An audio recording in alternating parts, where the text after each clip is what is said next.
I didn't grow up playing RuneScape. As a kid, I didn't really understand what the appeal was, everything was too slow and too confusing, and I knew I wasn't going to be able to convince my parents to pay a monthly subscription.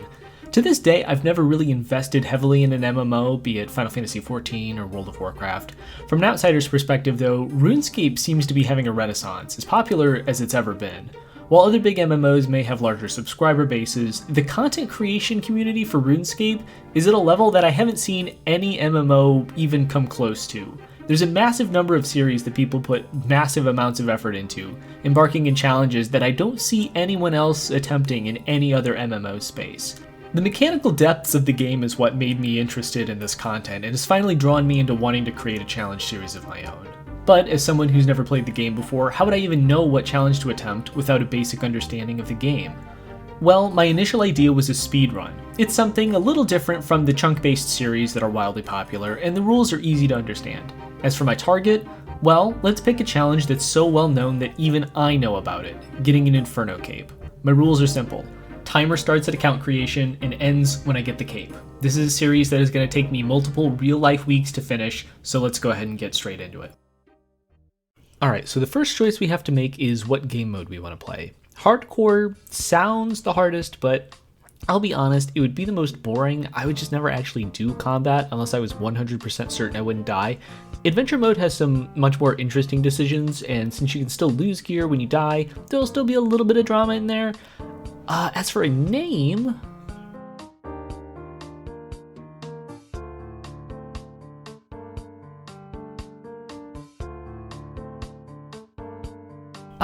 yeah, that looks great. First things first, let's skip Tutorial Island. I see so many challenge playthroughs that are like, I'll try to get as little EXP as possible, I won't take any of my items, but I don't know why they don't just skip it. Are they stupid? We're given out a bronze sword and 10 shrimp, and from here on out we're on our own. Before I even begin to explain anything, let's go ahead and get started killing plants. Plants drop potatoes, which in the early game is going to be the only way for us to heal ourselves. So in adventure mode, all of your non-combat skills are locked, and even some of your combat skills are locked. No range, no magic, no slayer, prayer, we only have melee. In order to unlock a new skill, we need to pay the toll, which gets progressively more expensive the more skills you unlock. To get our first skill, we need 10,000 gold points, and it just goes up and up from there. The second big rule is that our skills can only go as high as our max combat level. So right now you can see we're combat level 4. Even if we did unlock another skill, it would be hard capped at level 4. This is the big difference between this and hard mode. If I did hard mode, I would just grind out mining and smithing to get myself the best possible gear at every phase of the game. Here, I'm going to need to heavily incorporate combat into my gameplay strategies, especially if we want to do things as fast as possible. Our initial goal is just to build up a small potato stash and get a few levels to get our stats up high enough so that we can fight harder enemies. As soon as we feel comfortable, we want to move on to the most important enemy of the account, cows. Cows have 3 drops, all of which are completely invaluable for what we're trying to accomplish. Every cow will always drop a bone, which we can bury for 1 prayer point, the currency that you spend to gain prayer XP. The second drop is beef, which we're going to cook as our primary food source for the first 5 days of the account or so. Potatoes heal for 80 HP per use, which isn't very much considering our baseline HP is 1000. Cooked beef, on the other hand, heals for 500. We need access to beef as soon as possible so that we don't ever have to stop fighting.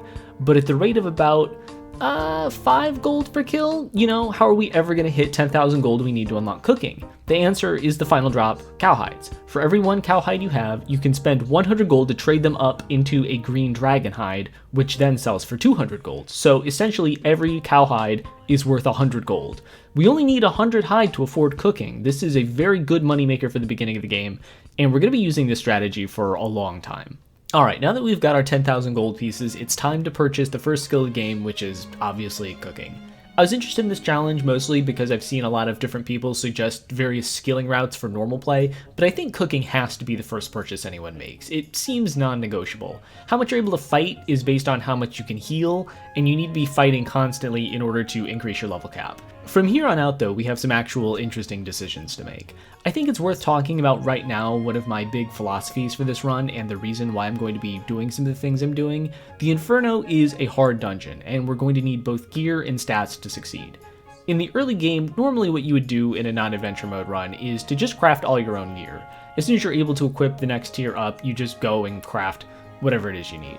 You gain smithing and mining levels really easily in the early game, but eventually it's going to slow way down. To craft a dragon plate body, for example, the best armor you can craft, you need to basically max out your smithing, which would take real-life days. But in order to get the resources you would need to train smithing, you would also need to pretty much max out your mining as well, which would also take several real-life days. Now, on the flip side, let's look at trying to get gear from monster drops. The odds are very, very low in a lot of cases, but that's okay, because I need the combat levels provided from farming monsters anyways. If I did smithing and mining to get my gear, I would still need to farm monsters to level up my combat stats. That's why, if at all possible, I'm going to be attempting to get my gear from combat no matter how bad the odds are. I know I used the endgame gear as an example, but this is also going to be my approach to the early game. It would take maybe 20 minutes to get my mining and smithing to a level where I could craft my own steel armor. It'd be completely trivial, but I'm going to be saving the money it would take to buy those skills and instead try to get the hard way, farming steel knights in the king's castle. But we can't handle them right now, we'll need to build up to that. So if our goal is to work up to steel knights, then we have to improve our gear, and the easiest step on the checklist would be to get a bronze shield. Zombie hands and goblins both drop bronze shields, but zombie hands are way too hard for us right now, so we're going to take the slow route. Our process is going to be pretty simple. I'm going to kill as many goblins as I can, eat what I need, and then when we run out of food, I'll jump back to cows. Oh, never mind. Okay, we got the shield. Well, that was faster than I was expecting. It's a 3% chance to get the shield, and this took 2 kills? So that's pretty good. From here on out, if I'm not looking for a specific enemy drop, I'm just going to default back to cows for money and healing items, but at this point I'm just grinding up for stats, and so let's explain stats. So I'll be honest here, stats are a little bit unintuitive. For the purposes of this run, we really only have 4. Hit points determines our max health. In adventure mode, every level gives us 100 base HP. Attack is arguably our most important because every level increases your chance to hit. Defense increases your evasion every level. The defense stat in this game is kind of weird because it essentially functions as evasion. We're not going to have a method to actually reduce the amount of damage we take for a long time. Armor is your dodge chance in this game, not your defense. Last is strength, which increases max hit per level.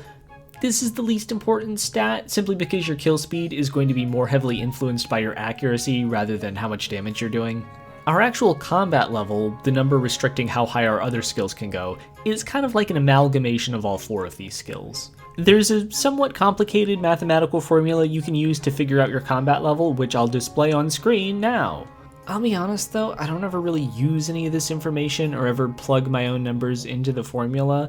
The only thing to take away from this that you need to know is that all of your stats matter. So even when I say strength is the least important skill, we still have to level it up because it plays a big factor in our combat level. To level up one of these stats, you need to use the appropriate combat style, which we can only level 1 at a time. Hit points doesn't count in this because hit points always levels up passively, even if you're using magic or ranged. And while we don't have prayer unlocked either, it also plays a role in your combat level and can also be leveled up alongside all your other skills, so long as you're using prayer points actively on prayers. There's a variety of weapon types in the game also that contribute to different combat styles more, and will give more bonuses for using the associated style. So even though attack is the accuracy boosting skill, the attack style doesn't give you an inherent accuracy bonus unless you're using an attack-based weapon like a sword or dagger. If you were to have a strength-based weapon like a battle axe and use the strength stance, you might end up having the same accuracy as the attack stance with a dagger too.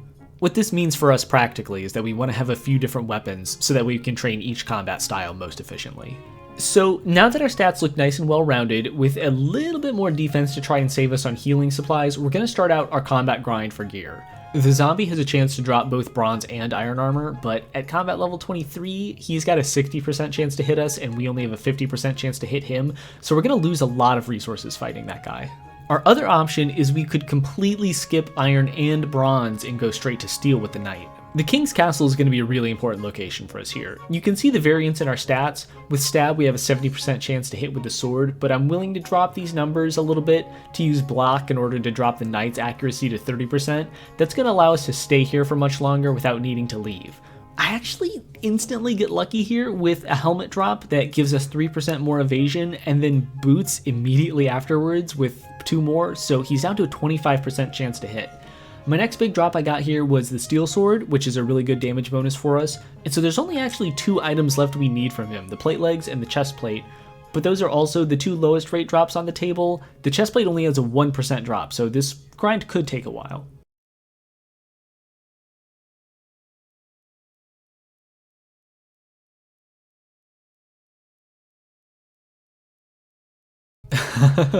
Okay, unfortunately I'm 100 kills in and I haven't gotten one yet.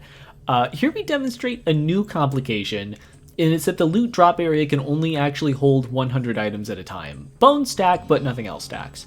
In order to auto-loot items and get our stuff, we need to have a necklace of looting from the spider dungeons, which the game will conveniently and constantly remind me.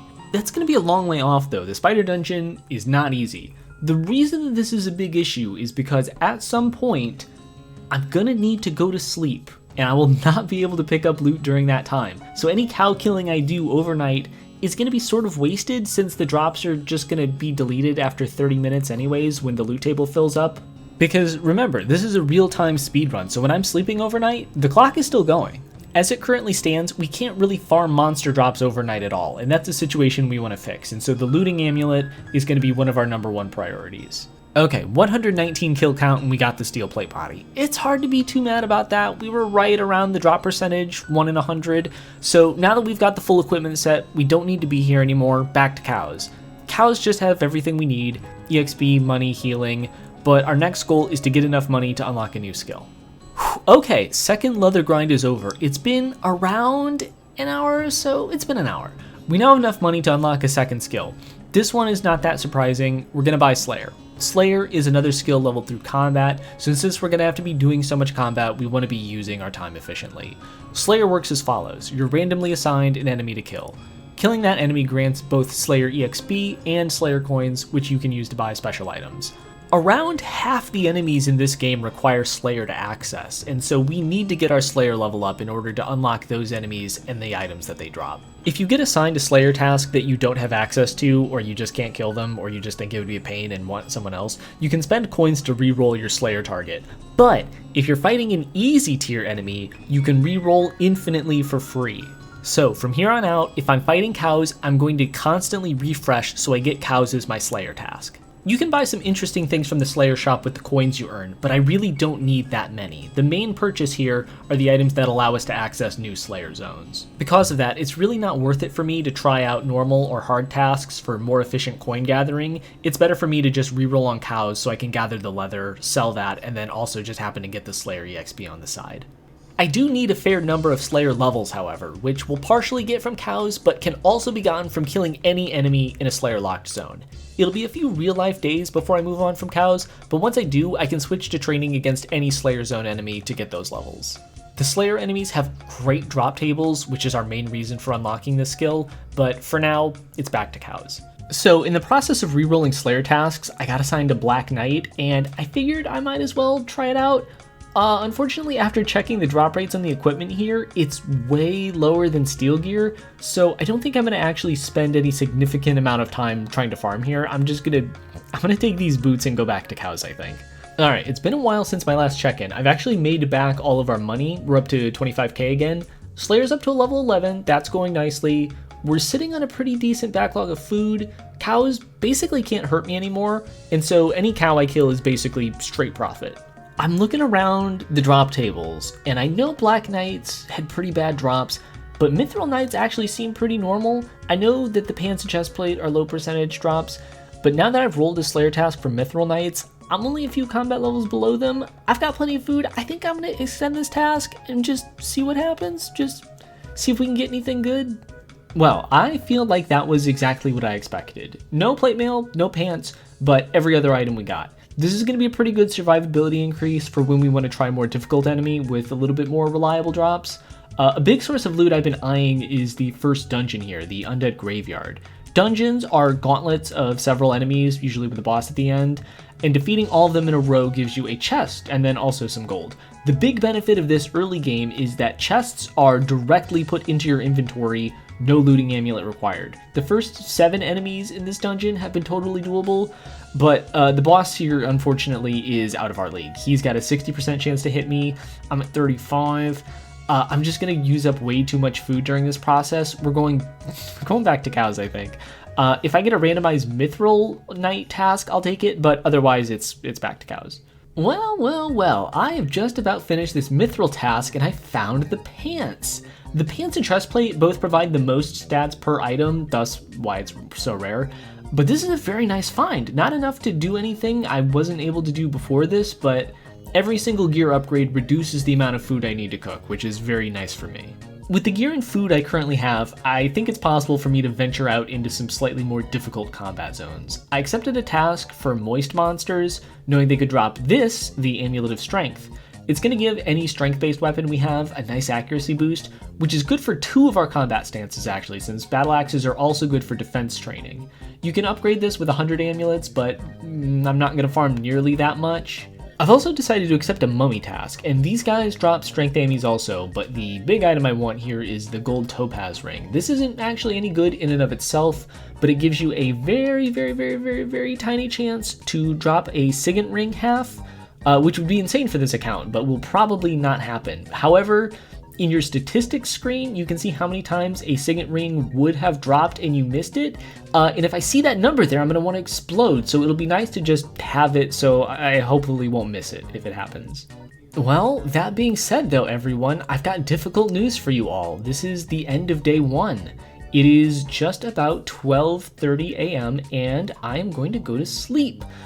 I thought about it a little bit and I've decided what I want to do overnight. I can't kill anything that would require me to heal, so it would only be cows on the table, but killing cows isn't really that good of EXP, and I won't be getting drops or slayer tasks after the first 30 minutes. This is going to come out of left field, but here's my plan. I am going to purchase mining, and I'm going to mine overnight. This is something that isn't going to pay off for a long time, but just trust me on this one. This is something I'm going to have to do eventually, and it's not like I can do it more efficiently later, so getting this EXP overnight is not just the most efficient use of my time, but it's the least inefficient use of my time. So I will see you tomorrow. Good evening, everyone. It is 6 p.m. on Monday. I went to bed, woke up, and then went to work, and now I'm back home. I, unfortunately, have an actual real person job, but it's not strenuous enough that I can't do a little bit of micromanaging and playing the video game. Pretty much for all of today, all I did was kill cows and refresh Slayer tasks, so nothing that strenuous. You might notice some big progress in the money department. We're up to nearly 350k, entirely from selling green D hides. I also tried to get our strength stat evened out a little bit. It's up from 18 last night to 31. Slayer gained 3 levels today, 5 attack levels. We accomplished a lot today. Our mining is also level 35. That was nice to wake up to. Like I said, you won't be hearing about that one for a while, but we need to get there eventually. Now that I'm home, I can actively heal, and so I'm going to take some of the more difficult Slayer tasks and try to get some drops that I want. I'd like a bunch of defense amulets. I'm going to need 100 to upgrade to an elite defense ammy at some point, so I'm going to do those whenever they pop up. Folks, tragedy has struck the account for the first time. I went to take the trash out and I died to a moist monster. So when you die in this game, you have a chance to lose a random piece of equipment, and I lost the mithril plate legs, one of the 2 items that I did not have a backup of in the inventory. I'll be putting mithril knights back into the rotation of enemies that if I see them, I'll fight them if I see their slayer task. The good news is that through the process of farming cows, I have a ton of hides to sell. That'll put us up to 550,000. We're getting a ton of money. The plate legs I can eventually replace, not that big a deal, but the money is coming in fast and furious, which is the important part. It is just about bedtime, so unfortunately I am gonna waste a little bit of time overnight, but I think this is just unavoidable. I can't buy another surreptitious skill to level up one time and then never talk about again. The cost is gonna start ramping up crazy style from here on out. I'm going to settle on the overnight cow farm, increase our combat level. I'll see you tomorrow. Okay, consider yourselves lucky. This is a rare morning update. It is 7:30 in the morning. I'm about to leave for work, but I still have time to do a little check-in. I've got 2,700 bones, but I also got 7 attack levels overnight, which is a lot. The stats are looking really good. Today I'm just gonna farm more money, farm Slayer, and then hopefully now that my stats are a little bit higher, I can start looking for some better equipment. I think that's my plan for the day. Honey, I'm home. It is now after work, and I did exactly as I said I was going to do today. I killed cows all day for Slayer experience. I've got a ton of hides saved up so I can sell them all at once. I also focused on defense EXP today. all of our stats are looking very, very nice. I'm very happy with how we're progressing. Just wanted to do a little check-in here. It's been an hour and a half. I've been sitting here killing cows. We're up to 750,000 gold, 44 Slayer. We are approaching the end of the cow grind, actually. Once we get 45 Slayer and then 1,000,000 gold, we will be done with cows forever. It'll be sad to see them go, but we're almost there, just a little longer. They said it couldn't be done. No one believed in me, everyone doubted me, 45 Slayer. So if you're familiar with the game at all, you probably know what the next milestone is. We've got access to the Runic Ruins, and an insane drop table awaits us. Our primary goal right now is to kill thieves. We need their gloves for the next stage of the account. My chance to hit is a little low right now, unfortunately, and this is even considering how this game's weapon triangle works. Essentially, there is a Fire Emblem-like system in place where attacking an enemy of a type you're strong against gives you a bonus chance to hit. Melee beats ranged, ranged beats magic, magic beats melee. Because a vast majority of enemies in this game are melee, playing a ranged character is just inherently more difficult, there's no getting around it, and that also does mean that magic is theoretically the best class and is what most people recommend for an endgame character.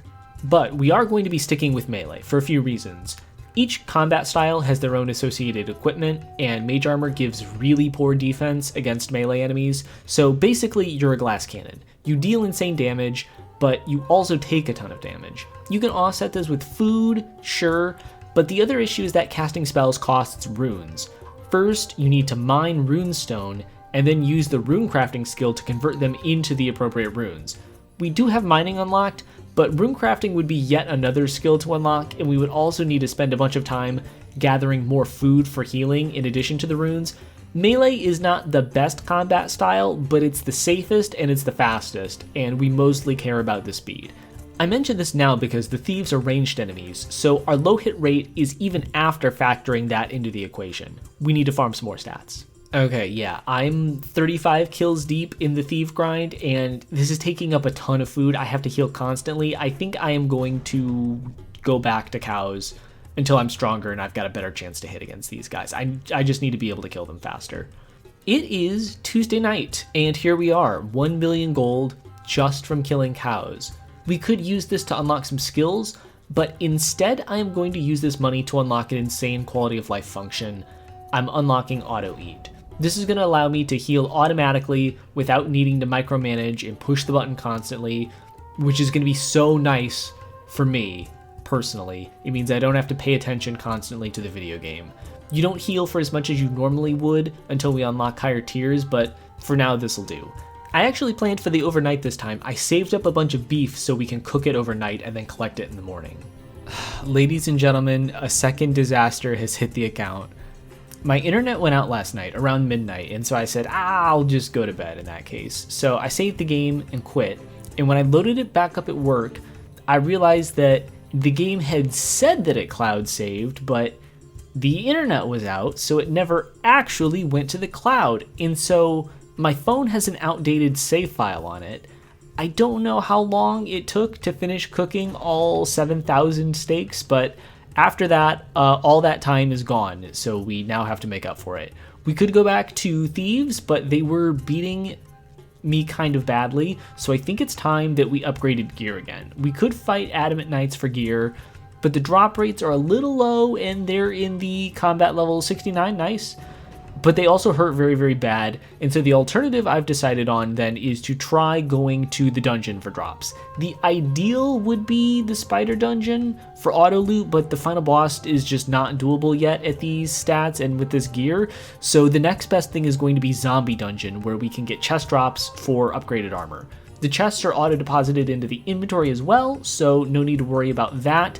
I think this is the best thing we could be doing with our time. With this last zombie kill, we're up to 55 total chests, so let's hit this 10 roll gachapon style. Let's clear this up. Next 10 roll we get, there we go, adamant plate body. Battle axe 2 for some reason. Battle axes can also be used with shields, so that's a really, really nice find. Next 10 is, back up adamant plate body. Okay, that's good. Next, bone necklace. I'm not exactly sure what that does. Okay, it turns out it auto buries the bones from the enemies you kill, giving you 2 times the prayer points per bone. But it doesn't actually do anything if we don't have prayer unlocked, so useless for now. Let's put the strength ammy back on. Checking back in on the thieves, their accuracy is down to 27%, which isn't too bad.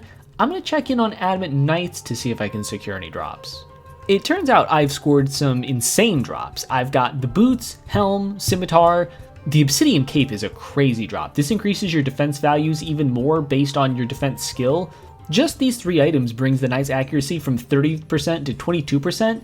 That's a major defensive upgrade for us. We can farm way safer now. I've tried to go back to thieves, but still no loot drops. I wanted to get in one last try of the spider dungeon to see how we do and see if it's possible to leave this on overnight. No, it turns out the boss does way too much damage. We can get the kill now though, which is fine, but this is still too unsafe to leave unattended.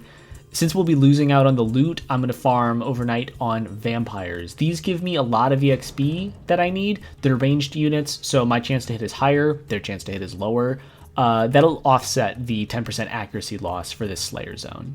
I suppose I should talk about the way that EXP gain works in this game in regards to combat. Every damage point you do gives you a set amount of experience points. So the more HP an enemy has, the more potential experience points they have to give you. Now, you might be wondering to yourself, okay, if no enemy actually has damage reduction, wouldn't it make the most sense to just fight enemies that you have a high chance to one-shot? And the answer is no.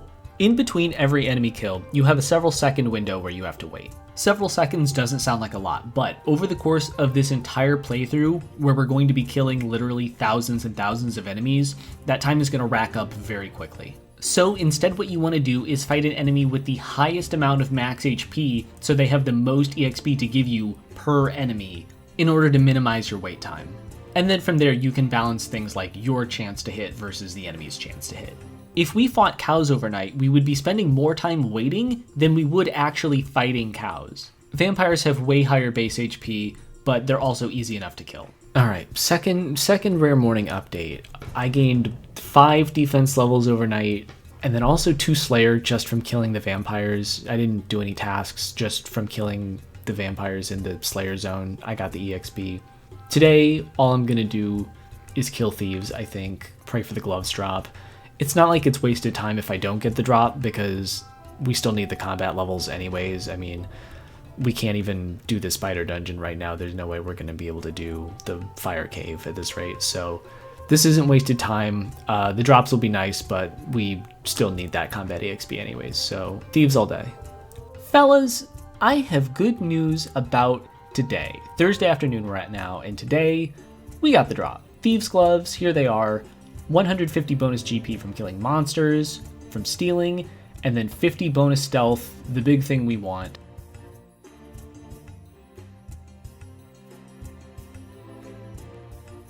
Last thing I did today was farm some cows. We're gonna get a little low on food, so I wanted to restock, but it's time, let's buy thieving. Thieving is pretty simple. You roll the dice on a success or a failure. If you succeed, you get a variable amount of money and a chance at a loot drop. We're mostly here for the money, but the drop table for specific NPCs is going to be very important for us also. Now, even with the gloves, we don't have a 100% chance to steal yet, so I'm going to cook up these stakes first for when we get started, because on a failed thieving attempt, you take damage. So you can die while thieving if left unattended.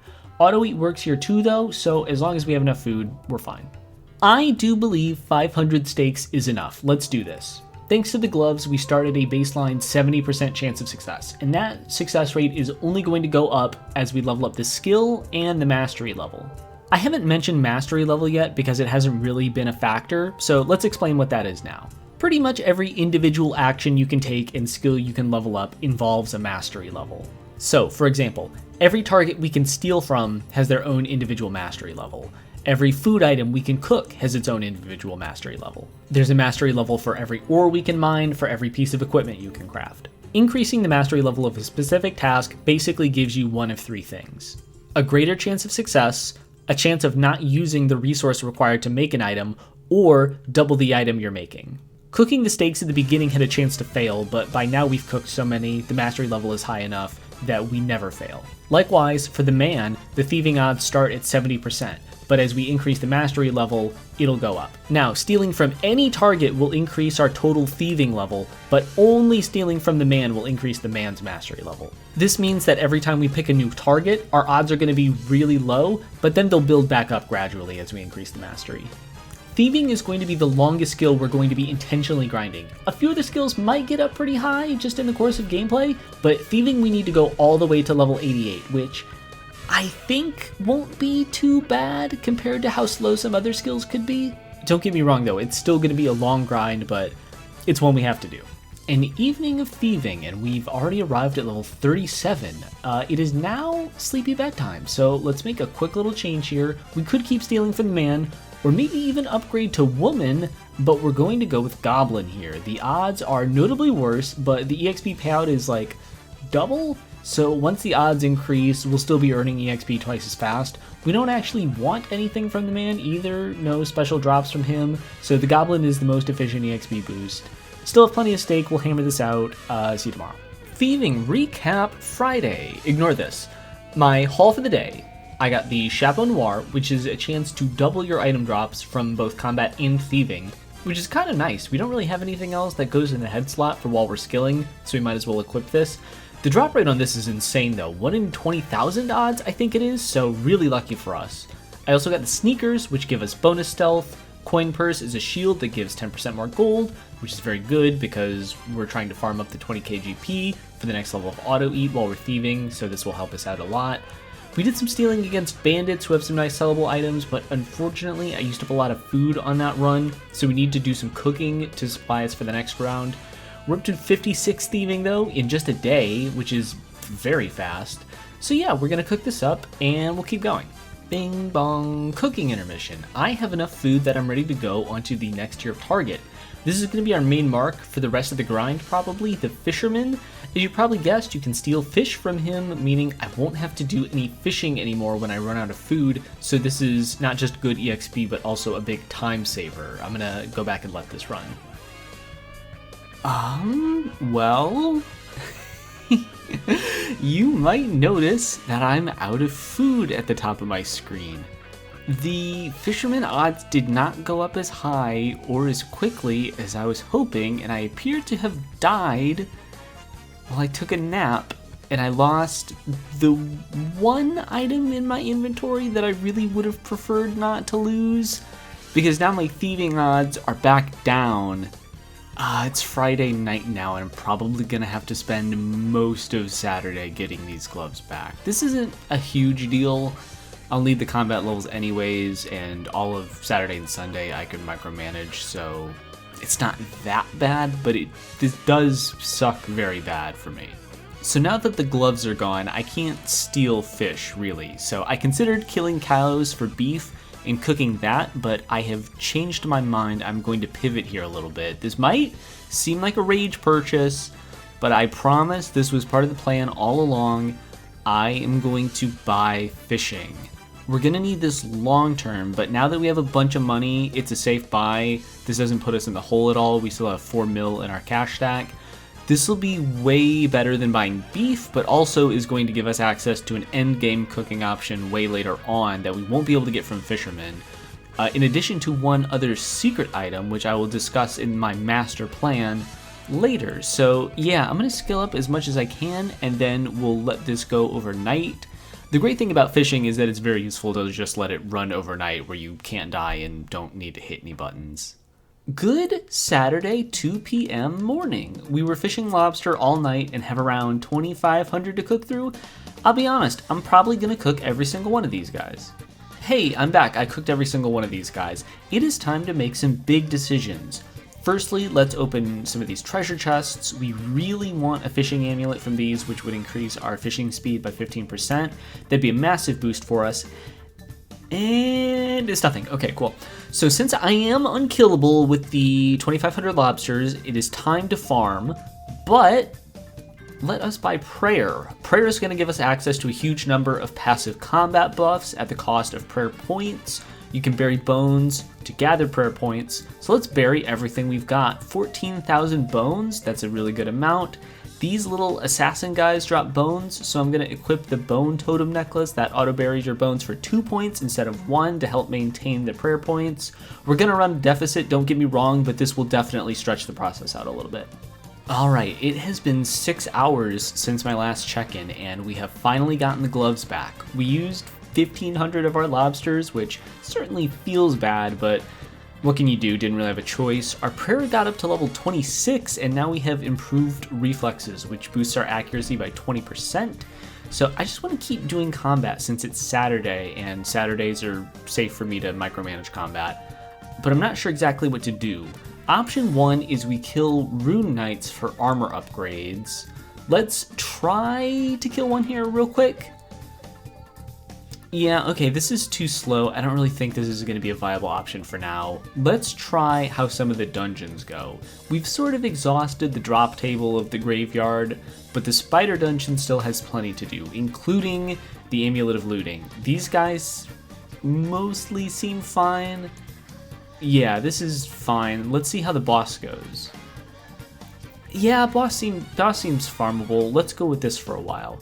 First chest, raw D'hide Vambraces. These would be good, but I'm pretty sure you can't actually equip these until you unlock the ranged skill, because there's a ranged requirement. Yeah, okay, can't do that. Back to the dungeon. So we're able to clear this dungeon in a totally reasonable amount of time. Second kill, let's see what we...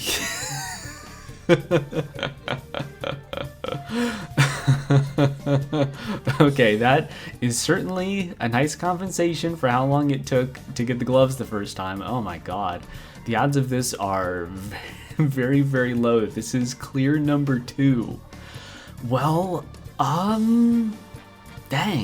What do we want to do now? That was my big idea. Do I want to stay here? Do I want to go somewhere else? Yeah, Spider Chest doesn't really have any armor I can use. Pirate Dungeon is obviously good, but it's going to be kind of hard. Okay, here's my idea. Now that I don't have to micromanage pickups anymore, let's farm for drops. I am going to fight purple goo monsters who drop amulets of defense. At 100 of them, we can upgrade it into an amulet that gives 2% damage reduction. None of our armor right now actually makes any enemies deal less damage. It's all evasion. Armor only makes you evade in this game. The exception is the damage reduction stat. We need this number to get high so we can safely AFK certain dungeons, otherwise bosses will literally just one-shot us from max HP, so needless to say, anywhere we can squeeze some damage reduction, we kind of have to take it. And purple goo monsters are good, appropriate EXP for our level. If we wait on this too long and farm them later, the EXP is going to be negligible, and it would have been worthwhile to fight something tougher. We've got plenty of food. I'm going to see how bad this thing hurts. Maybe we farm this overnight if the food holds out. Fellas, it's Sunday, 12:37, and we've hit an important milestone. 1 week total on the account. Don't know where those 5 minutes came from, considering I checked the screen an hour ago and set a timer so I could time it at exactly 1 week, but whatever. Anyways, Purple Thing farm is running good. We're almost at 50 necklaces, so halfway there. Getting close to running out of prayer points, but we're up to level 33, which is really nice. I'll update you again when we're there. Okay, welcome back. It's Sunday night, actually. We're only at 85 Ammies. The kills are at a fine pace, but the drops are slow. Luckily, this thing doesn't really hurt as much, so we still have plenty of food. This one I'm going to run overnight, not worried about it. I'll think a little bit about what I want to do tomorrow, though. I haven't made any big decisions yet. Welcome back. Monday night. Let's do our silly little fusion dance here. Boo, boo, boo, boo. Only number that really matters here, 2% damage resist. You can upgrade this thing again into a turbo endgame item, but that will not be happening here. Otherwise, I just did combat training all day, so we need to go back and fish a little bit. Another really big moment coming in here, it's actually time to make the final skill purchases of the run. We've got 2 of them. Get your guesses in now. Alright, you were right. Smithing is the first one. Second one, you got wrong. It is Township. And with that, we are done purchasing skills, but let me explain the master plan of Township. So killing enemies for bones to train prayer is way too slow. There's a few other alternatives that require way more effort and skilling. Through normal gameplay, you would use woodcutting to get wood, burn them into ash with fire making, then turn them into urns with crafting, and then lastly use magic to turn them into prayer points. This is way too much time investment. We would need 50 magic and crafting, which would take a ton of time to train, plus we would need to either unlock rune crafting for runes to cast spells, or kill enemies for runes, which is not viable. You could kill enemies for logs, but fire making is hard required, can't skip that one, and it's just not possible to do it through this method. But we can actually use fishing to obtain prayer points. The only obstacle is that we need to get the message in a bottle, which is a 0.15% drop chance. Those are not horrible odds considering how much you fish, but that is only when you fish up a special item. In the best odds, your odds of getting a special item is 5%.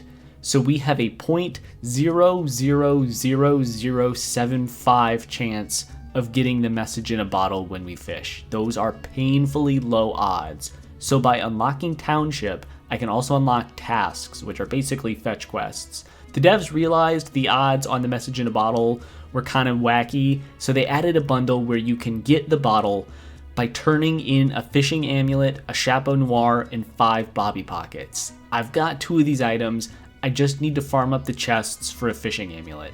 But the reward also gives you 150 treasure chests, so you're incredibly likely to get the fishing amulet back once you turn it in.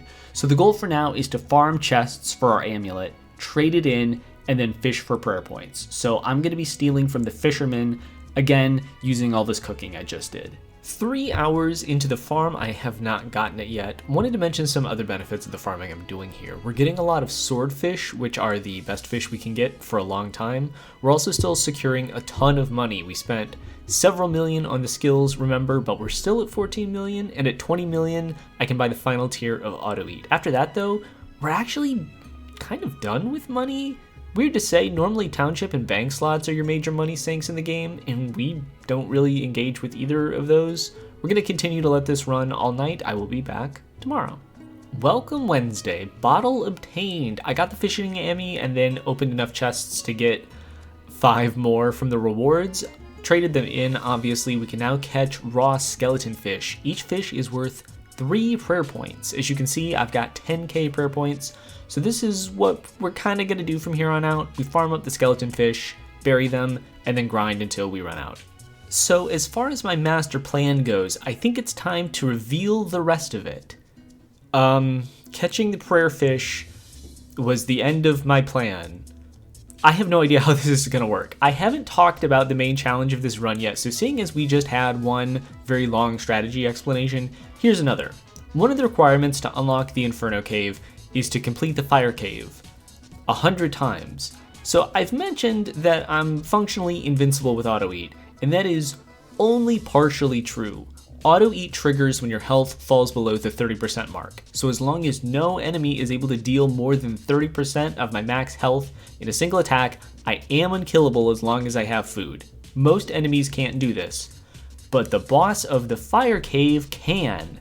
Malx is both the penultimate and final boss of the run, and a huge amount of the run revolves around surviving one attack, razor sharp claws.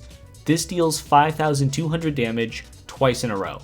In order to get our 30% HP limit above this number, we would need 13,000 max HP.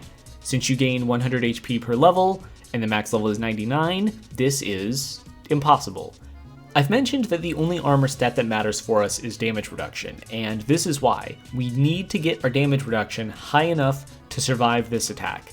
However, there's one major problem with planning this run out beforehand, and it's that I have absolutely no idea what level I'm going to be when I finish collecting all of our gear. I have already mapped out what the absolute maximum level of damage reduction is that we can get. I've cut a few corners, however this is a speedrun after all, but honestly, not that many corners. I could get 2 additional damage reduction by completely maxing smithing. This seems too slow to be worth it. We could also increase our max HP by unlocking agility, but we would need to get at least to level 60 before we could access even the base level HP increase, and we would need to max it to get all the upgrades. Again, this doesn't really seem like a great idea. But the biggest variable is that I don't know what my HP level is going to be when we actually get ready to do the fight. The more HP I have, the less damage reduction I need. But If we get max gear early, our HP is going to be pretty low, and so we'll need more damage reduction from other sources than armor to compensate, and that's where prayer comes in. There's 2 damage reduction prayers. One only gives 1%, but the other gives 3%, and can be used at the same time, adding up to 4% total. That's twice as much as I would get if I were to max smithing. Prayer is also not that hard to train. We only need to fish for prayer points. Otherwise, we just do combat training like we're going to need to for our hit points levels anyways. So that is my hope. 80 prayer by the time the dungeon comes around. Otherwise, I'm going to be in a very unfortunate situation, and I'm going to have to implement the last resort. So with the plan all laid out, it's time to start getting some of our best in slot items for the end game. The easiest drop is going to be the weapons that drop from the Valkyrie enemies. Valkyries drop all of the rune weapons, which are second only to dragon weapons, and we will have access to a dragon weapon, but not for a little while. Now that we've got a nice little collection of these, the next step is paladins. The gloves they drop give damage reduction. You might notice we still have the thieves gloves on now, because basically no other enemy in the game drops gloves, not even the knights in the king's castle. So this is our only damage reduction glove slot item for the rest of the game. However, the paladins are a little strong for us, so let's go get the rest of our gear first. This is a classic. We're going back to the castle to kill rune knights for our full armor set. Unfortunately, these guys seem to be a little strong as well, so we have one more shortcut we can take. I am going to cash in my Slayer coins for a hat that will give us access to the arid plains. The enemies here have great drops. One of those is rune gloves, the other is rune boots. The rune gloves, by the way, don't give damage reduction, but they do give evasion, so it'll keep us alive longer and make us use less food. All we really need from this guy is the chest plate and the pants, which are the 2 lowest percentage drops, but again, all combat training is good. So I was actually able to farm both of these items in less than 10 minutes total. I didn't realize how good the drop rate was, and that's really nice because this means that the Rune Knight only has a 30% chance to hit me. And then one final little check-in here before I go to sleep. I managed to get a helmet, but nothing else so far. I'm going to AFK Frozen Archers overnight. I've still got some prayer points and plenty of food, and their chance to hit me is so low because they're ranged units. I just need more combat levels to drop the kill times. They're too high right now to be efficient. Tomorrow I will fish, cook, get prayer points as I need, but otherwise I am going to be farming for Paladin Gloves and the Rune Armor all day. Folks, happy Friday. As you can see, I have the Rune Plate Legs, but more importantly, Paladin Gloves, 4% damage reduction. That's a huge boost. We're not done farming though, but for now, we need some more prayer points, so I will be right back. Just kidding, I fell asleep and farmed 15k prayer points. I'm here fighting gargoyles now for a few reasons. For one, their drops. They drop gold, silver, and coal, all of which I'm going to need here soon to reduce the time I need to spend mining. Secondly, our next goal is combat level 88. Our combat level has kind of skyrocketed lately because prayer level is actually calculated into combat level, so it's going up way faster than I originally thought. We need combat level 88 in order to increase our skill cap. For one, we need access to endgame fish for our dungeon attempts, but 88 thieving is when we get access to knights, which are going to provide us several of our final equips. We can steal a dragon helmet, a dragon dagger, and a knight's cape from this guy. The dagger is more accuracy, a dragon helmet is 1% damage reduction over the rune helmet, and the knight's cape is another 1% reduction. I know 2% damage reduction seems low for the level of commitment I'm going through here, but remember, we needed to do a lot of this thieving anyways for the money, just needed to buy all of our skills and auto-eat. We're also thieving to get all of our food up until now, and for treasure chests for the bottles. So we got to 76 thieving just from stuff I needed to do anyways. Getting to level 88 is honestly not that much higher. And yes, again, 2% seems very low, but I've calculated out my absolute hard cap on damage reduction, which is 34. It goes up to 35 with prayer, 38 with 80 prayer. With 35 damage reduction, I would need 8,500 HP to survive Razor Sharp Claws. With 33%, I need 8,800, which is 3 levels worth of hit points EXP.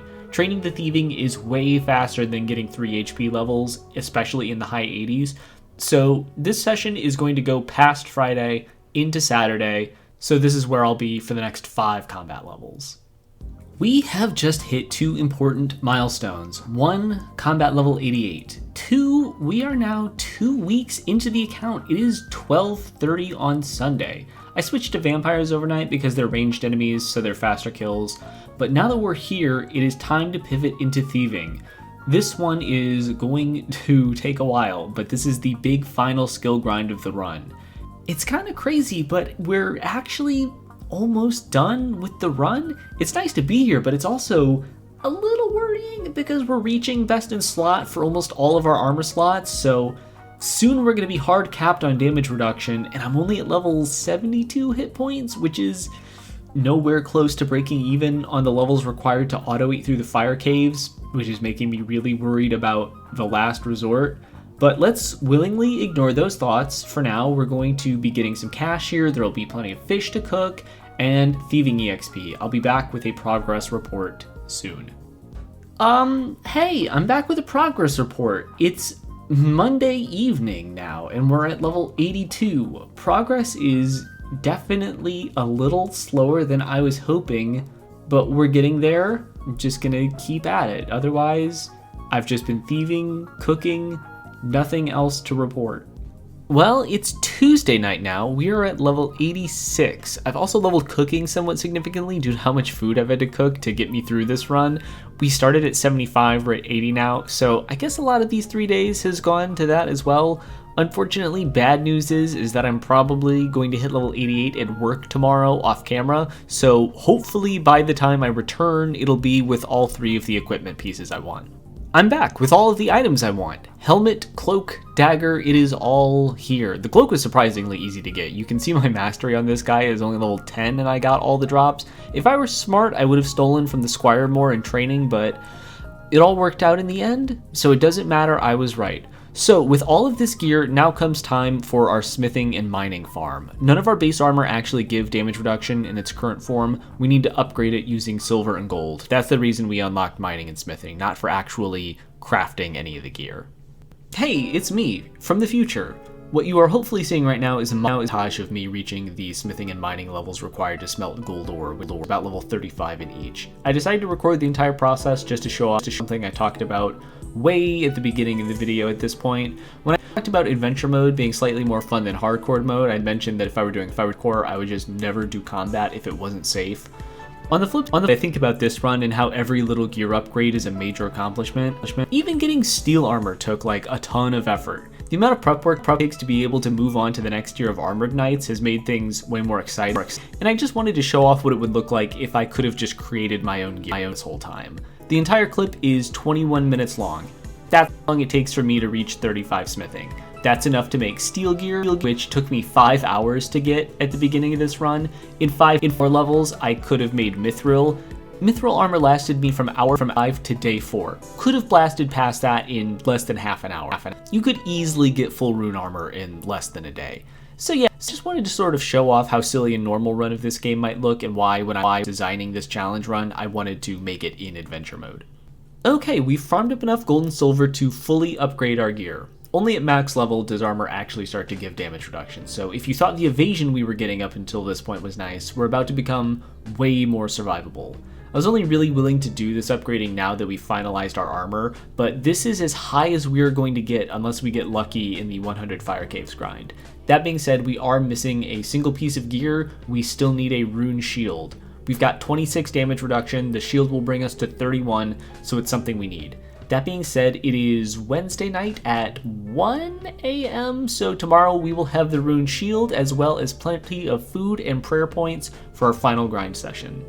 Thursday night, shield obtained. Take in this armor set because this is as good as it gets. We still have 2 slots we need to farm for. These 2 could take a while. As you can see, I'm testing out the first of our 2 possible targets, the Kraken, the final boss of the pirate ship dungeon. The only item we want on this stage is the Sunset Rapier. It's got solid attack speed and a 15% chance to deal double damage, so obviously a very good weapon. The only weapon we have access to with a special effect. The second enemy we need to try is the Sand Beast, whose ring is maybe the best item in the entire game, the Sandstorm Ring. You have a 15% chance to deal unavoidable damage based on your current HP, 10 total hits that range from 1% to 15%.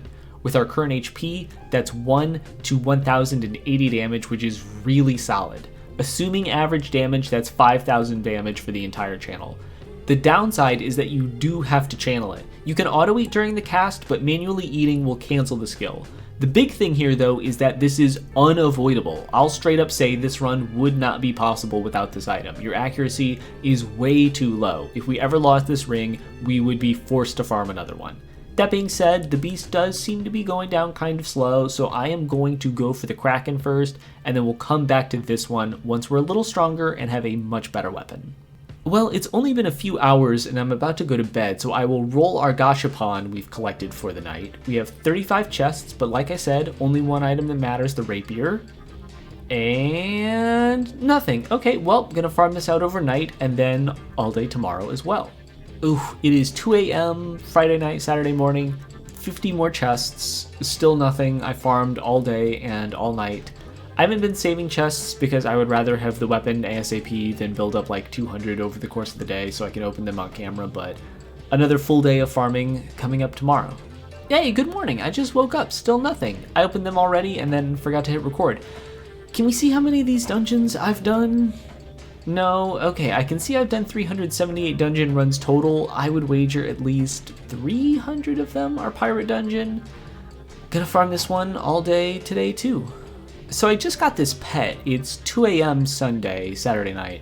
Finn gives us 100 HP, which is actually really good. This is actually a massive find. I didn't know this was a thing. This is 100 HP, which is like 1 or 2 damage reductions worth of health, so that's actually really nice. We lucked out. Sunday morning, the 54-hour grind is over. We got the rapier. 3 weeks on the account now, and we are 1 item away from starting the fire caves. I know this seems like an excessively long time for the weapon, but in reality, this has made me feel way better about our stats. Before we started this grind, our attack stat was 74, now we're up to 80. Our HP has only gone from 72 to 75 though. I know I talked about HP being hard to level, but man, I don't even think I realized how slow this was. But we still have 1 last grind session to get through that'll boost our stats. We still need the Sandstorm Ring. The rapier has a 0.75% chance to drop. The ring is 0.5, so 0.5%. Not horrible, but not amazing. I will check back in with you soon. Hey everyone, welcome back. It's been approximately 7 minutes and we're done. The final item, we are done grinding. The only 2 things we have left to do in this run are 100 fire cave runs and then a single Inferno run. So while this is a big milestone and a pretty big relief, this is both good and bad news. The thing that I'm worried about here is that we are not safe to AFK the fire cave with these stats. We only have 2 stats that matter here, HP, damage reduction. At 7600 HP and 34% damage reduction, we are nowhere close to being safe. Malk deals 5200 damage per attack. My auto-eat threshold is 3040. So if any of Malk's moves leave me in the HP range of 3041 to 5199, I will be killed before I can heal. But I'm wondering, based on damage variation, what are the odds of that happening? Is it still possible for me to get through this without the minimum input? Let's try a fire caves clear. The cave has 8 rounds of enemies. We're strong enough to auto-eat through every fight except the final fight. The first 3 enemies are all bats, nothing really to talk about with them. They're weak enough to go down in even a single hit. Big Eyes are magic enemies, so they have solid accuracy against me, but other than using a food or 2, they pose no threat. Resurrected Eyes are slightly stronger, but have no unique abilities. Vicious Serpents have more HP, but melt to my high accuracy moves because they're ranged units. Fire Spirits are next, and they're the last magic unit of the round. Nothing special here either. Pratt's Protector of Secrets might be ranged, but he's the first enemy with a special skill. His special move damages me 3 times for 3000 damage each. Not enough to kill, but enough to get through a lot of my food. Finally, we have Malks, the final boss of the run. He's got 2 special... Wow, that sucks. Wow, that's really bad. Okay, Okay, let's try again. I think I have an idea. If I use Protect from Melee, that'll lower his accuracy to 20%, which I think would be enough to get me to survive way longer. Okay, yeah, so the Protect from Melee is doing really good. Oh my god, what do we do about this? Oh, this is so bad. Let's explain why this is bad. I can win this fight. That's not the real issue here. The problem is that the odds of me dying are way too high to just play the lottery. I thought my HP falling within the kill threshold might be unlikely, but no, it turns out it's actually very likely. So as I said, my damage reduction is as high as it will go. I can only boost it by like 3 points max if I completely max smithing, which is not happening. I could grind more HP levels, but I would need to be level 85 in HP in order to survive, which is also going way out of my way. So we have entered the absolute worst case scenario. This is the last resort. I am going to do the fights manually. I'm going to have to manually heal through every fight, figuring out what my kill thresholds are so I know when I need to heal. So that doesn't sound so bad. It's not hard, it's not mechanically demanding or anything. The problem is that going through the dungeon before the Malx fight takes around 3 minutes, and then a Malx fight takes another 3 minutes, so 6 minutes per run, 100 times, 60 minutes, so 10 hours of runs. 10 hours of runs where I'm going to have to be actually locked to the screen, pushing one button so I don't die. This is going to be very tedious and boring for me to experience and play, and it will suck, but it is the only thing I can do. Let's try this again. I think maybe I just spam heal if I see him casting claws. Dragon Breath never kills, so we let that one go. Heal afterwards. I have to remember to try to hold off as long as possible to heal while I'm using Sandstorm so I don't interrupt it, so I'm not wasting a bunch of damage. Okay, got him one time. That wasn't so bad. So we get some nice stuff. Treasure chest, fire cape. What is this? Tale of the Past. Is this an actual book? Lore book? Man, you know I don't know how to read. Okay, equip the fire cape. That's +1 DC. So this is the 26 I was talking about being capped on. We also unlock these other dungeons, which I do not think we'll actually be able to do. They're probably going to be way harder. But let's start doing 99 more runs. 98 more runs.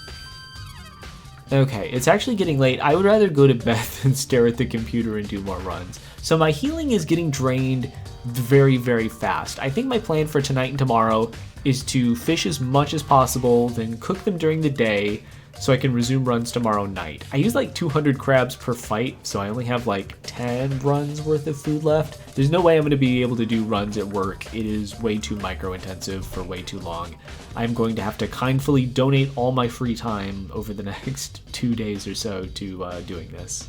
Welcome back on a Monday. I have gotten around 7,000 raw manta rays and then 1,000 cooked ones. Turns out cooking these things takes forever, but that's enough to get me through a ton of runs. These heal for 4,000 each as opposed to crabs, which only heal 1,500. Oh, this is going to be close, but I want to get this attack off.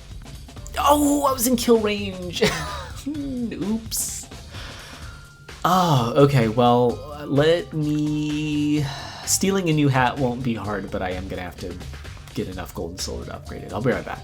Okay, helmet's back on, strapped in. Let's go back to more runs.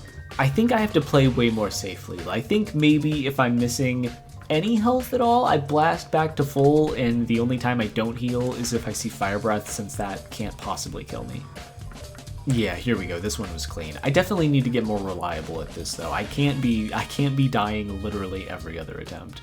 Hey, welcome back. It is Tuesday night now. I have been hammering out a lot of attempts. I've gotten way better about the fight, I think, figuring out when to heal, when not to heal. One big thing I've started doing in order to try and be as efficient as possible is healing at the beginning of an attack to try and re-roll whether or not it's a Sandstorm or a Sunset crit, and then delaying healing for as long as physically possible when using Sandstorm so I can get more hits off. With this clear, we are just about halfway there. 47 capes, plus the one I'm wearing, 48 capes total. It is 8 p.m. now, so I've still got some time to do some runs in me. Hopefully we can actually be done entirely by tomorrow, like finish the run, do an Inferno cave, and then hit the timer. God, tomorrow night. It's crazy that we're almost there. We're so close. Hey, it's still Tuesday, but I just want to check in here. 65 attempts. Eagle-eyed viewers might have noticed something. I did die and lose the rapier, and I've decided I will not try to get a new one. Here's my reasoning. My chance to hit against this guy is 22%, and the rapier only has a 20% chance of actually doing its ability, so with 20% chance to hit on top of 20% crit chance, the odds are kind of low that it actually does anything. Meanwhile, a rapier skill proc could potentially overwrite a sandstorm, since that's also a 20% chance, so I think if we don't have the rapier, we actually do more sandstorms, which would be more damage since they can't miss. So I'm gonna just stick with the dragon dagger for the rest of the attempts. This is not copium, I'm not coping, I think this is actually a good idea if we're this low level, so the next time I check in, God, it might be the last update. Again, can't believe we're finally there. I know it's only been like 3 weeks, maybe a little over 3 weeks, but I have been constantly messing with this game every single day, sometimes micromanaging it for multiple hours at a time. So this game has sort of been like taking over my life for a while here, and it's going to be nice to finally be free from its clutches. Fellas, I come to you in the most dire of situations. It is currently 1 a.m. Wednesday morning, and I'm 10 clears away from unlocking the final dungeon and being done with the run. I'm just going to record the rest of the runs from here on out, but I'm going to completely murder my sleep schedule to finish this here. I do, in fact, have work tomorrow. I work a regular 9 to 5. Not even that. I work 8 to 5. My schedule is messed up. So tomorrow will be a bad day for me, but I am a slave to content, so we're going to be finishing out these final clears just so I can be totally done with the game. I've been doing nothing but staring at this game, and this is a miserable experience. I died once because I fell asleep in my chair. It's been about 5 hours of me just sitting here doing this, pushing the heal button. I can barely even do anything in the background. I can do like 2 hands of Balatro while I wait to clear the rest of the dungeon because I have to come back for the Malx fight, so I will be happy to be done. Okay, 4 clears left. What's in this one? Ancient Shield? I got 3 Ancient Armor pieces. That's actually pretty good considering we're only doing 100 runs. 3 runs left. 2 left. Okay, we're coming up on the final kill. I'm almost there. I'm going to just pop into the dungeon screen to show that Inferno is not unlocked. This is a legit attempt. I'm not splicing. I don't want to get disqualified from Speed Demo's archive. Let me in. Go. Go. Why don't... 75 Slayer, what? How did I not know you needed Slayer to get in here?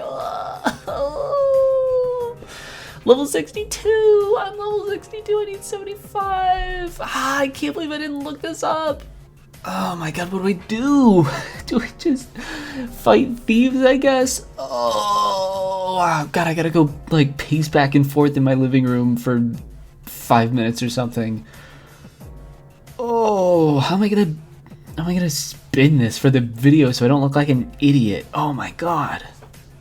Well, hey everyone, welcome back. It's Wednesday night, 9 p.m. I fell asleep for 4 hours after work, not sure why. So I decided to put off Slayer until now so that way we'd have really good gear and farming would be easier. I knew we could clear the dungeon with our current gear. You get plenty of EXP from the dungeon, so now that we're a higher level, our Slayer tasks will go quickly. This was planned on my part. Our attack level is nice and high. We've got a really good chance to hit. So you might notice that I'm very low on Slayer coins. That's because I spent 150,000 of them on the account upgrade that'll let you automatically fight the next Slayer task, which gives you bonus EXP for fighting them. I haven't been fighting thieves since yesterday. This is just a coincidence. I'm hoping to get the Slayer helmet and armor set also, which boost your Slayer EXP by 5% each. So not that much, but speed is literally the only thing I care about right now. Hello, every neon. I've done nothing but AFK Slayer farm for the last 24 hours. It's Thursday night now. I did purchase the helmet and armor. We probably won't upgrade them because that would require me to upgrade from normal tasks to hard tasks, which are not time efficient for this grind. But we are Slayer level 71, so I think we'll be done pretty soon. Another 24 hours, Friday night, 73 Slayer. We will be done with this by tomorrow, fortunately. Unfortunately, I'm running very, very low on food, and I'm going to need probably a lot for the Inferno, so I think overnight I might fish and cook instead of farm more Slayer, and then do the final run tomorrow night, but we'll see where this grind leads us time-wise. Good morning. 74 Slayer, 75% EXP progress. We are so close to being done. It's 2 p.m. I just woke up, but again, I'm low on food, so I'm going to need to cook a little bit more. Then we'll get back to it and hopefully finish up by tonight. 99% Slayer. It is time. 1 kill away from the Inferno. I've got 500 Manta Rays, which I hope is enough. It would be very cool if I have to leave the dungeon mid-boss fight to cook more, but it would be funny. In my free time, I also used some of the leftover gold and silver I had laying around to upgrade the dragon shield for 1 extra DR point, but that is it. It's time for the Inferno. The Inferno has a new set of enemies for us. The first up is 5 Cerberus. No special abilities here, melee enemies, nothing to talk about.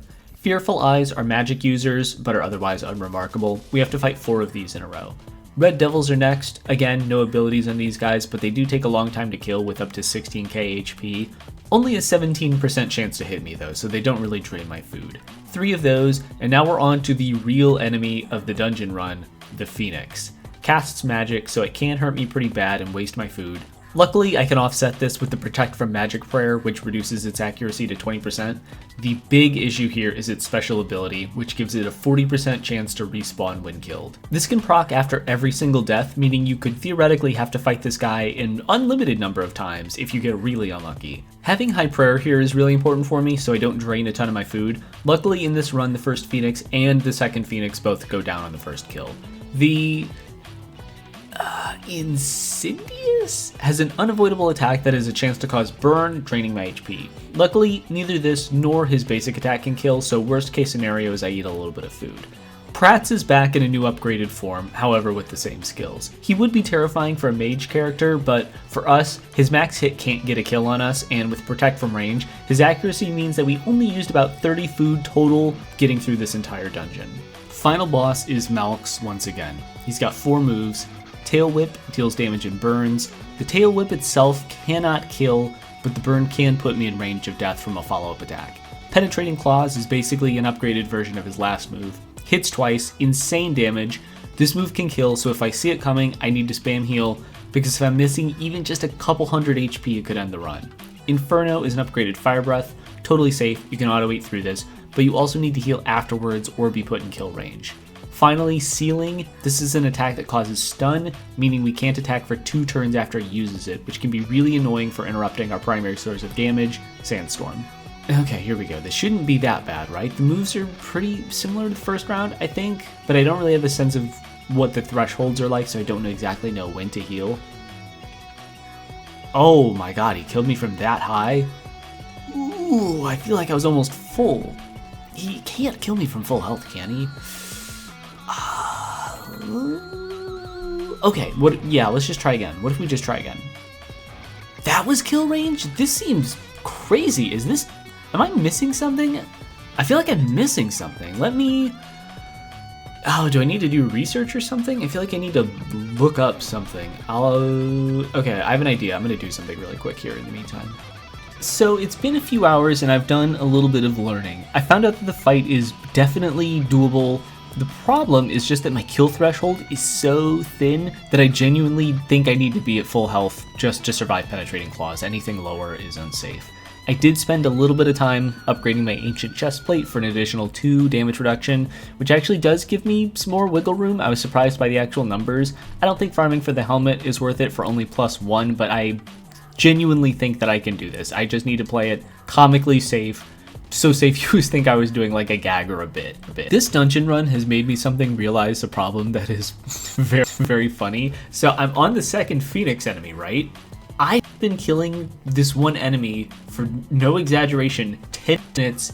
This bastard keeps coming back, you will not die. Okay, we're back. Protect from melee is on. This guy dies tonight. I've also gotten better at managing the healing in the fight too though. For Tail Whip, you need to heal after the first big hit, then wait for the damage over time to wear off, then heal again. If you see Penetrating Claws, you just spam heal even while the move is being used, so you heal to max before the second hit connects. If you see Inferno, you can hold off on attacking, especially if you're using Sandstorm. Otherwise, I'm pretty sure I've figured this guy out. Sometimes I'll heal through Infernal just to reroll for Sandstorm procs instead of my basic attack. We're halfway there, we're fine on food. I think we've got this one. I think he's done. Yeah, he's got 5k HP left. He's done for. Is that it? What happened? Okay, I got it. Where's the chest? Did I not kill it? Did I die? Was that not enough HP? Did I not spam the heal button fast enough to heal between the attacks and I died? He did not push the button fast enough to heal between attacks. I went back and looked at the footage, and when he used his claws, I had 7,930 HP. His attacks do 3,968 damage twice in a row, so he was able to kill me by 6 hit points. If I had 7 more hit points, I would have lived. The other thing I noticed looking over the tape is that my prayer points are draining way faster than I thought. It turns out every single instance of damage drains prayer points, not just from attacks, so every tick of Inferno and Tail Whip. It does feel very bad to have died there though. It was a 12-minute fight that lasted. Oh, it feels so bad, but again, clearly that proves that we can do it. Let me just cook up a few more manta rays and we'll go back to it for real. Oh, I was trying to not heal so I could get more sandstorm ticks off, but I healed too slow. Shoot. Okay, it is 4 a.m. on a Saturday, but I have enough fish to finish the run. This is it. I am going to play this one as safe and slowly as possible. I don't care how long it takes. I am no longer going to take any risks. I am done with this game tonight, I swear to God.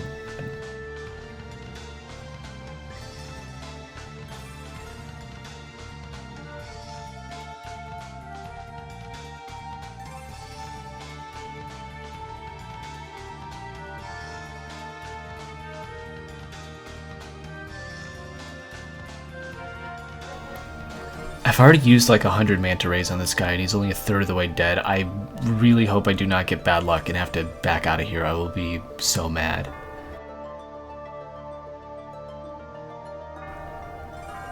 Okay, Inferno, don't heal.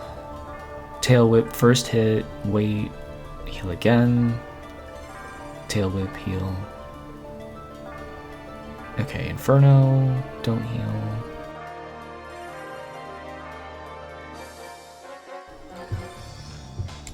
Claws.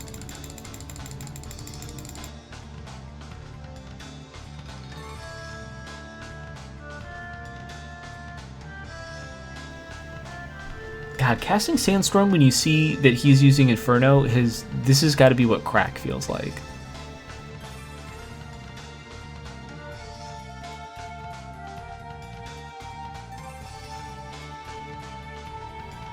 I'm only got 400 healing left, but he's 1/3 of the way there. I think we've got this for sure. Yeah, if you're stunned, I think you just spam heal no matter what.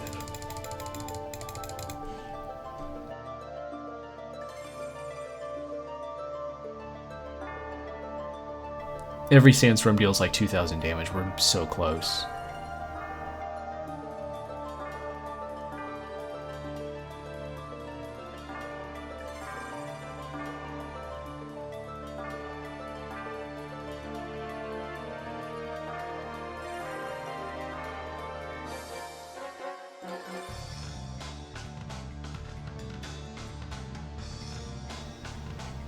I just canceled Sandstorm when he was getting Inferno.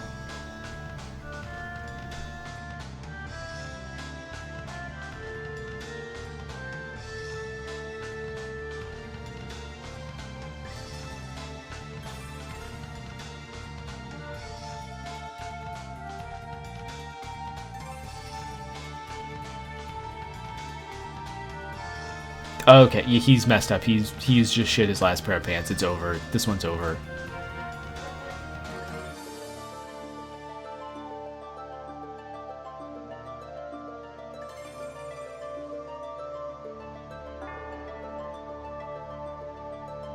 Oh my god, okay, we got it. Time. What's the time? 27 days, 14 hours, 37 minutes, 50 seconds. All right, 4:30 a.m. I'm going to bed. I'm not even going to celebrate. I'm too tired. I'll be back tomorrow and I'll pretend to be excited about it. Finally, I'm done. In retrospect, obviously, I think this run could be better, and now that I know so much more about how the game works, I think I could probably do a run in 3 weeks maybe. If I'd known I wouldn't reach 80 prayer, I would have not bought it at all, which also means not buying Township. I also wouldn't have gone for 88 thieving if I had known that I would have to do the 100 fire caves manually anyways. I think there's a lot of time to save in this run, basically. Now, unfortunately, I learned that you need a full recording of your run in order to get placed on speedruns.com, and I didn't have enough hard drive space for my full 650-hour uncut speedrun, but I genuinely did look around for anyone who had mentioned a speedrun of this game before, and I couldn't really find anyone. Seeing that there were several April Fool's Day speedrun events in the past, however, is what gave me the idea for this video, as well as a random guy who commented on one of my Steam reviews saying that an idle game speedrun would have been fun. This video is your fault specifically. I also want to thank whoever in my Rise Bowgun tutorial recommended I use DaVinci Resolve so I wouldn't have to suffer using Windows Movie Maker anymore. Thank you very much, I did. Also thanks to my friend Imakuni on Twitch for helping me with the thumbnail to make the joke more convincing.